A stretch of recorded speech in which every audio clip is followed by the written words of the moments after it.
Pending బిల్లులను వెంటనే ఇప్పించాలని కోరుతూ గ్రామ పంచాయతీ మాజీ సర్పంచులు జిల్లా కలెక్టరేట్ ముందు చేపట్టిన నిరాహార దీక్షలు నేటికి 4వ రోజుకు చేరాయి. గ్రామాల అభివృద్ధి తమ భార్యల పుస్తలు అమ్మి చేపిస్తే తీరా వాటికి బిల్లులు ఇవ్వకుండా ఈ ప్రభుత్వాలు తమ జీవితాలతో చెలగాటమాడుతున్నాయని మాజీ సర్పంచులు ఈ సందర్భంగా ఆవేదన వ్యక్తం చేశారు. తాము సర్పంచులుగా ఉన్న కాలంలో గ్రామాల్లో సైడ్ రైన్లు, తార్ రోడ్లు వేయించి గ్రామాలను అభివృద్ధి చేస్తే వాటికి సంబంధించిన బిల్లులు ఇవ్వడంలో ఈ ప్రభుత్వం నిమ్మకు నీరెత్తినట్లుగా వ్యవహరిస్తోందని గంగాధర మండలం కాచిరెడ్డిపల్లి మాజీ సర్పంచ్ లక్ష్మీరాజ్యం ఆలియాస్ సాగర్ ఎద్దేవా చేశారు. గత 4 రోజుల క్రితం మా బాధలను సీఎం రేవంత్ కు వినిపించేందుకు బయలుదేరితే తమను అక్రమంగా పోలీసులతో అరెస్టు చేయించారన్నారు.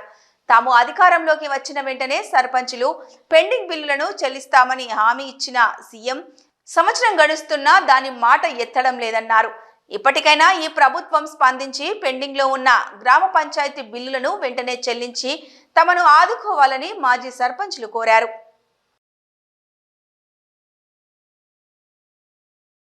గత వారం రోజులుగా మేము మా పెండింగ్ బిల్లులు విడుదల చేయాలని కోరుతూ ఈ కలెక్టరేట్ కార్యాలయం ముందు రిలే నిరాహార దీక్షలు చేపట్టినాం. ఇవాళకి 4వ రోజు. మరి ప్రభుత్వం స్పందించి వెంటనే నిధులు విడుదల చేయాలని డిమాండ్ చేస్తున్నాం. గత వారం రోజుల క్రితం ముఖ్యమంత్రి రేవంత్ రెడ్డి గారికి వినతిపత్రం అందిస్తామని మేము తెలపడంతో వారు మమ్మల్ని అడ్డుకొని పోలీసుల చేత అడ్డగించి మమ్మల్ని అరెస్ట్ చేసి జైల్లో పోలీస్ స్టేషన్లో పెట్టించారు. మరి ముఖ్యమంత్రి రేవంత్ రెడ్డి గారు మీరు మా మీద చూపెడుతున్న ఈ నిరంకుశత్వం మీరు మానుకోండి. ఎందుకంటే మేము గ్రామాలలో మేము చేసిన అభివృద్ధి పనులకే బిల్లులు అడుగుతున్నాం. మేము వట్టిగా అడగడం లేదు.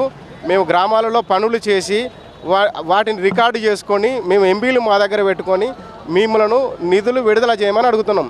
ఎందుకంటే మీరు ఎలక్షన్లలో ఎన్నికల ప్రచారంలో హామీ ఇచ్చిర్రు. గత ప్రభుత్వం టీఆర్ఎస్ పాలనలో సర్పంచులు అప్పుల పాలైనారు. మేము మా పార్టీ అధికారంలోకి వస్తే మేము సర్పంచుల బిల్లును విడుదల చేస్తామని ముఖ్యమంత్రి రేవంత్ రెడ్డి గారు హామీ ఇచ్చారు. మీ హామీ మేరకే మాకు నిధులు విడుదల చేయండి, పెండింగ్ బిల్లులు ఇవ్వండి. లేకుంటే మాత్రం మేము మా పోరాటాన్ని ఉధృతం చేస్తాం. మేము ఈ రోజున మేము రిలే నిరాహార దీక్షలో చెవులో పువ్వు పెట్టుకొని మేము నిరసన తెలుపుతున్నాం. ఎందుకంటే మీరు ఇచ్చిన మాట మేము నమ్మినాము, మీరు ఇచ్చిన హామీ మేము నమ్మినాము. కానీ ఈరోజు మేము నమ్మకం పోయింది, మీ మీద నమ్మకం పోయింది. కానీ కాబట్టి అందుకే ఇక మేము చెవిలో పువ్వు పెట్టుకొని మీ నిరసన తెలుపుతున్నాం.